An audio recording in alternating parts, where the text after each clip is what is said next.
Just a few days ago, the Austrian Chancellor Sebastian Kurz resigned on allegations of corruption.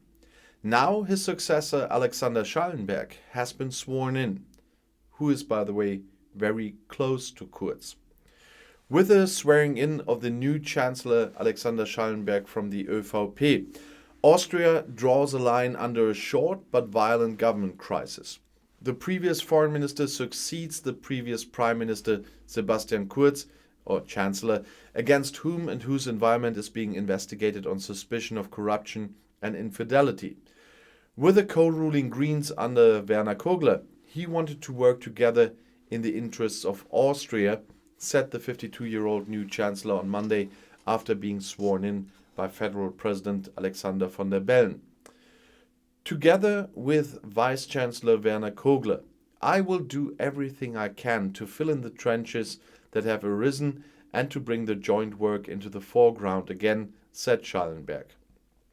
At the same time, and in this clarity quite surprising, he acknowledged a close collaboration with his predecessor Kurz. He said, anything else would be absurd in terms of democratic politics, and he was referring to his influential role as ÖVP party and parliamentary group leader. On top of that, he believed in the corruption affair in the innocence of his predecessor. Kogler has also pledged to continue the coalition of the ÖVP and the Greens until 2024. A special session of the National Council that was happening today and is still happening will be used by the opposition to settle accounts with the system Kurz, what they call it, but the explosive power for the coalition will be gone after Kurz's resignation. Meanwhile, important steps are being taken internally within the ÖVP. A statement by the Prime Minister of Styria, Hermann Schützenhofer, is remarkable. When asked whether Kurz would be eligible again as ÖVP's top candidate, the state politician told the Austrian Kleine Zeitung, "We are now concentrating on Alexander Schallenberg. The judicial proceedings against Kurz that we have to wait and see if he will survive several elections. In this respect, I consider your question to be theoretical. Schallenberg is not a puppet," Schützenhofer is certain. Ex-Chancellor Kurz remains powerful as ÖVP boss and future parliamentary group leader.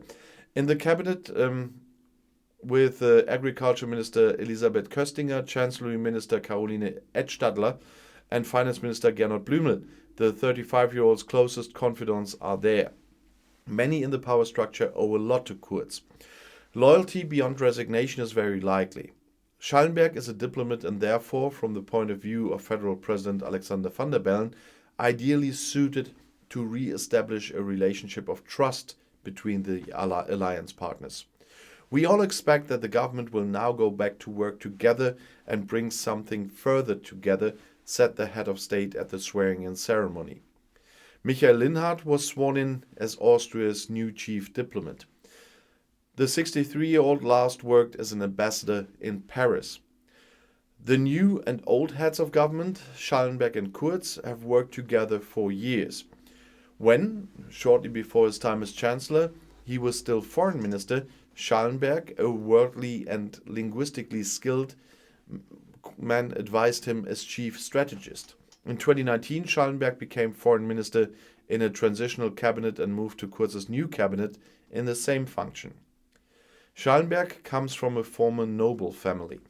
The son of a diplomat, he grew up in India, Spain and France. The new chancellor takes just as restrictive a stance on migration as his predecessor. Sometimes he also supported Kurz's criticism of the EU. I believe that a pragmatic and realistic view of the EU is best for the EU. We are very interested in this project being successful, he once said. Taunts against Chancellor Angela Merkel, as they were heard again and again from Kurz, have so far not been part of his repertoire. And he doesn't have much time to do that anyway. When it comes to climate change, Schallenberg is entirely on the side of the warner. This is the worst case scenario among crises. The clock is ticking. In truth, we should create more alarmism, he said recently in a speech at the United Nations. The top of the EU institutions have congratulated the new head of government of Austria on his new office. I look forward to further successful cooperate for Austria and the European Union and wish you all the best for the tasks ahead, wrote EU Commission Chief Ursula von der Leyen on Twitter. The turbulent events since last week are reminiscent of the Ibiza affair in 2019. At that time, Vice-Chancellor and FPÖ boss Heinz-Christian Strache resigned from all political offices very quickly, even under massive pressure from Kurz. The 52-year-old told the Austrian Pulse 24 station on Monday that he felt neither satisfaction nor malicious pleasure. One can perhaps say that what Sebastian Kurz sown, he also reaped, he added. He told Kurz, who is about to become a father, in a short phone call that the most important thing in life is the family. That is ultimately the meaning of life, said Strache. Last Wednesday it became known that the Economic and Corruption Prosecutor's Office is investigating Kurz and some of his closest confidants on suspicion of breach of trust, bribery and corruption. The team is said to have secured Kurz's rise to the top of the ÖVP and government since 2016 through embellished surveys and bought positive media reports. Kurz denies the allegations. And I'll see you in my next video. Bis gleich.